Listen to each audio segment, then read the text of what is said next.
Halo, salam properti dan salam sukses. Ya, bersama saya Michael Ong di Mike Podcast. Bersama saya pada hari ini ya seorang pakarnya ya. Salam sukses Bung Raffi. Siap. Ya. Pak. Oke. Bung Raffi. Gimana nih perjalanannya atau profil dari seorang Bung Raffi ini sehingga mereka biar sedikit tahu lah siapa sih Bung Raffi ini? Oke. Baik, terima kasih ya. Pada siang hari ini saya berkesempatan hadir di acara podcast ini. Saya ucapkan terima kasih juga. Dan profil saya kalau ditanya, saya memang memulai bisnis properti itu sudah 11 tahun, Pak. 11 tahun. 11 tahun. Wow.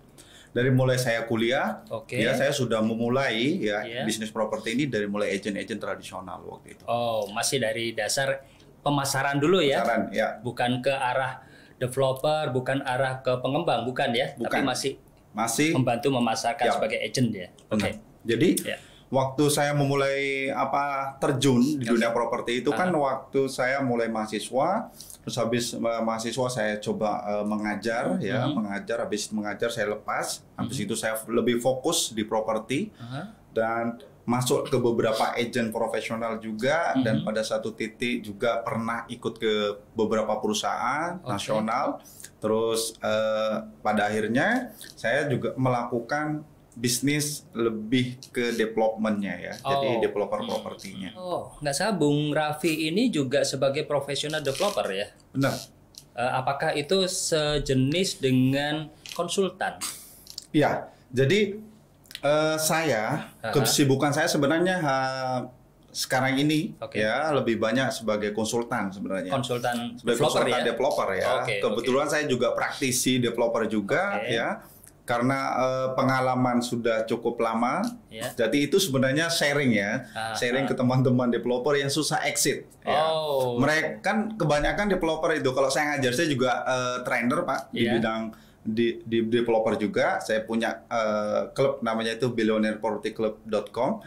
Itu juga memfasilitasi teman-teman yang ingin belajar developers pemula.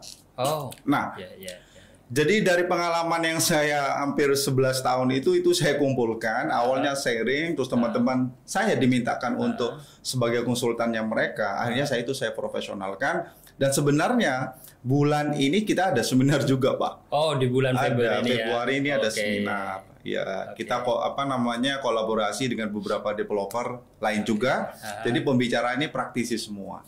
Wow, gitu loh. Keren ya, jadi pakar-pakarnya ya. Jadi bukan orang sembarangan juga.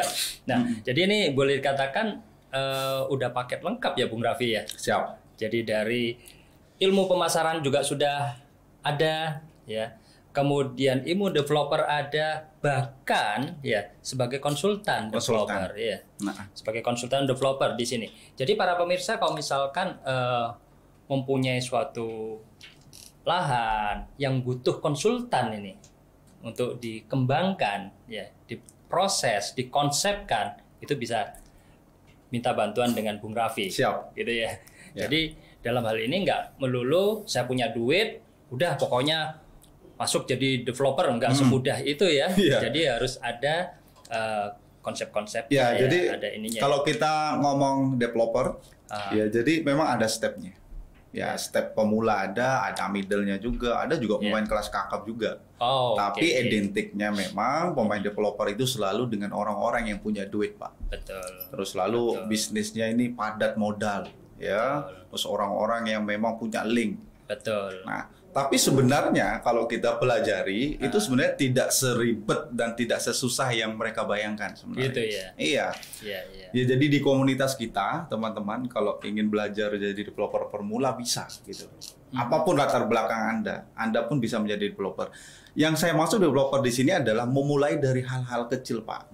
Mungkin mulai dari 1 coupling, 2 coupling dulu, 10 nanti dalam bentuk cluster gitu. Jadi tidak ada developer yang langsung buat 100 unit, Pak. Nggak ada. Tanpa didasari dengan skill-skill ya, ilmu kedeveloperan. Benar. Kemudian langsung main di proyek yang besar. Iya, wah, banyak itu konyol ruginya. ya. Banyak ruginya. Iya. Jadi banyak orang yang bisa buka proyek tapi tidak bisa keluar dari proyeknya. Betul. Jadi dia muter di sana kebingungan caranya gimana, solusinya gimana untuk ngatasi itu ya. Cash flow-nya mati. Akhirnya tidak malah bukan profit ya, malah ya rugi gitu loh. Nah, ya seperti itu ya. Jadi simpelnya gini sih Pak. Kalau kita mau sukses, itu harus berada di lingkungan yang sukses juga. Betul. Kalau kita mau sukses, harus berada di circle yang tepat juga. Nah, circle yang tepat ini tergantung daripada target dan impian kita. Kalau saya pengen belajar developer properti, maka saya berada di orang-orang yang pernah berbisnis properti harusnya. Setuju saya. Kalau saya di agent properti, ya saya akan berada di lingkungan agent properti. Kecuali agent properti ini mau upgrade skill-nya, Pak. Nah, di upgrade skill ini mereka harus mengganti lingkungannya. Mereka mau jadi developer tapi masih di lingkungan agent. Nggak bisa sampai, Pak. Nggak jalan-jalan. Nah, cukup menarik dan cukup padat ya. Itu 2 hari ya. 2 hari. Wah, cukup padat itu. Cukup padat dan istilahnya saya tadi mendengarkan materi-materi yang akan dibahas itu itu inti-intinya. Sepengetahuan saya di properti ini itu inti-intinya itu. Jadi kalau saya sudah bisa membayangkan ya, saya gabung di sana, saya mengikuti dengan benar dan melaksanakan yang terpenting ya, akan menjadi yang bagaimana. Ya, saya pasti sukses nanti di sana. Oke, salam properti dan salam sukses selalu.